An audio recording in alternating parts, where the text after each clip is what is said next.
Olay girdi. Bunu verdik bu. Olan onu getirdi. Nasıl gitti? O hale bak. Ben yaptım diyor abi.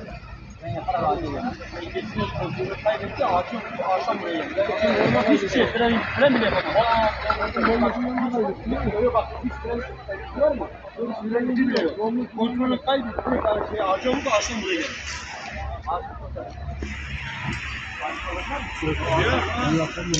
Yok ya.